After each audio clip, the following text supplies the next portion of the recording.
Konami Studios. Beta Ray Bill, issue number 3. That's right, folks. It continues. The amazingness that is this Beta Ray Bill book is just, I don't know. Is it the best thing Marvel's made in a long time? It's probably the coolest. It's the most interesting.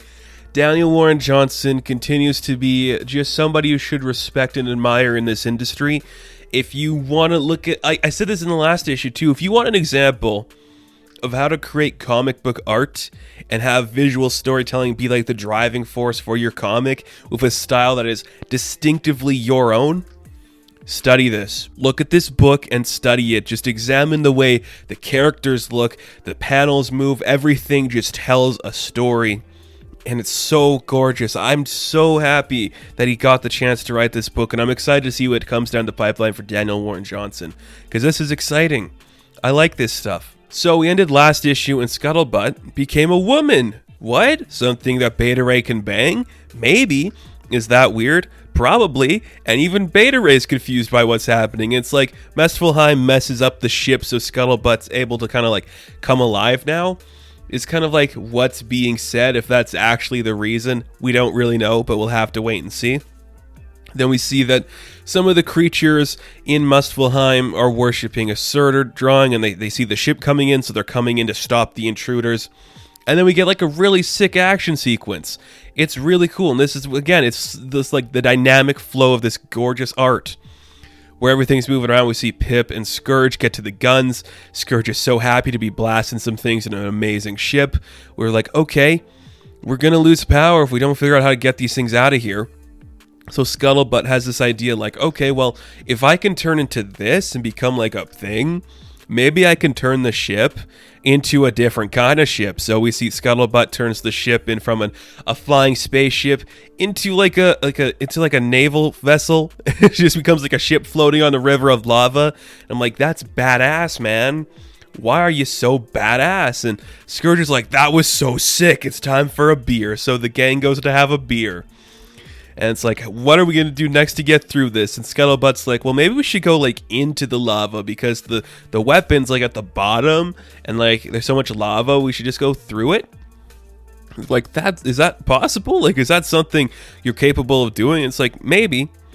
And you see Beta Ray's just like, yeah, man, we should do it. It's whatever it takes to get my sword back because I need it. I need that sword to look beautiful again. And you see him trying to drink a beer and you're like, oh, don't do, man, stop making me care about Beta Ray this much. I mean, it's great, but it's kind of depressing. And I'm just like, oh, I would have never in a million years, if somebody said, write a Beta Ray Bill story, I would have never come up with anything nearly as good as this. It's just fantastic. So, we see Beta Ray standing in front of his ping pong table. He's playing it alone, Forrest Gump style. And we see, okay, Scuttlebutt wants to talk to him, but they don't really know how to break the ice because it's a unique situation. So they get into an intense game of ping pong and they're slapping it back and forth. And it's kind of interesting. Scuttlebutt's like, so how are you feeling right now? And Beta Ray's like, I don't know. Like, this is a lot to process with you because like I've been used to hearing you as a voice and now you're a thing. And it's just like two awkward kids not sure how to talk to each other, but are going through a lot of emotional beats. It's high school. It's so funny. I like it, you know? Just the way they like slouch on the side of the ping pong table, you know, twiddling your thumbs, not sure how to talk to the girl. I think it's so cute and just weird.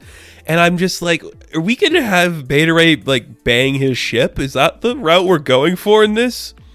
Because it's weird, but I'm not against it. They're just like old friends. It makes sense, you know? Sif's the hot new thing that you come in when you go to like college.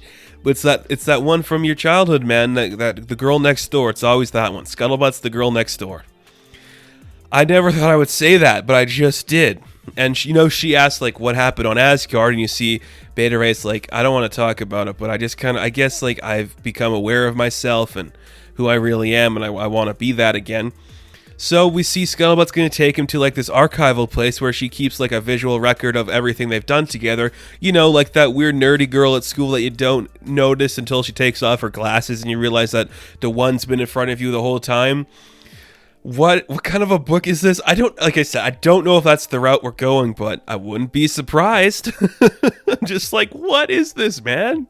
Why is it so good too? It's weird. I love every second of it. It's a surprisingly enjoyable book. So Beta Ray's like, this is really cool. Like, everything we've done, that's sick. And she's like, oh, I also did this for you. I made a thing. And she splits herself in half and gives him an axe. And he's like, this axe is sick. It's awesome. That the girl next door just gave me a cool hammer. Sif's never given me a hammer. You're like, yeah, that's probably true, man. So everyone like meets back up kind of like on the poop deck, I'm going to say. I don't know what you'd actually call it. Is the poop deck really what I think it is? There's a Homer Simpson reference for you. So some more of those creatures that attacked them earlier are there to do some more attacking. Skurge is like, oh, we're doing this the old-fashioned way. Tossing everyone a gun. They're getting in for the heavy load, and they're going to... Again, the action is so gorgeous. And like Beta Ray's new hammer, it's sick. It just slices through them. You can throw it up and it's like some weird like robotic moving thing. It's so cool. It just looks amazing. This is great. The artwork is amazing. Skurge is crying because of how beautiful the mindless destruction is. I'm just blown away by this, man. It's insanely good. They're being overwhelmed by these creatures. They have to get into the ship, and we see Scuttlebutts ready to go down, so they're headed down through the lava, and I'm like, wow. I never thought I'd be reading a Beta Ray Bill book where he's on a mission to make himself beautiful again while his hot AI ship is diving into a pit of lava. This is really cool. There's so much going on. I love every second of this. Give me more of this, man. This is awesome. This is so fun. So they dive down into the lava. Scuttlebutt might die from it, but we're going to save her, and we wake up in this weird abyss with these dark creatures that we don't really know what they are. And that's going to lead us to the next issue, because this one ends right there. And this is just so good. It's so hardcore and intense. Daniel Warren Johnson, again, this guy is so good at what he does, and what he does is make cool, interesting comic books that work on every level. The art is gorgeous, the writing is gorgeous, the story is perfect. Everything about this book is amazing. I cannot believe it. It's amazing to me that some of the best titles currently at Marvel Comics are not even from like the main characters that sell every week. It's from just like a Beta Ray Bill book. I'm like, really? It was so weird, but it's great. Oh, it's just great. I'm obsessed with this book.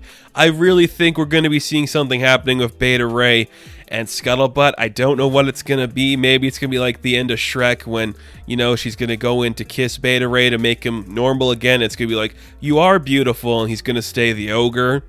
Maybe. I'm just like, I'll read it all day, baby. Give me some more of that, man. What else you got in store? This was sick. I love every second of it. Let's dive into some more lava, dude. This was awesome. I love this book. I absolutely adore this book. So, Beta Ray Bill, issue number 3, I am going to give a 9 out of 10. Now, thank you guys for watching this review. Be sure to like and subscribe to the channel. As always, you can check me out on Instagram, Patreon, Twitter, all that good stuff. And I will catch you in the next one. Have fun. Stay safe. Good luck.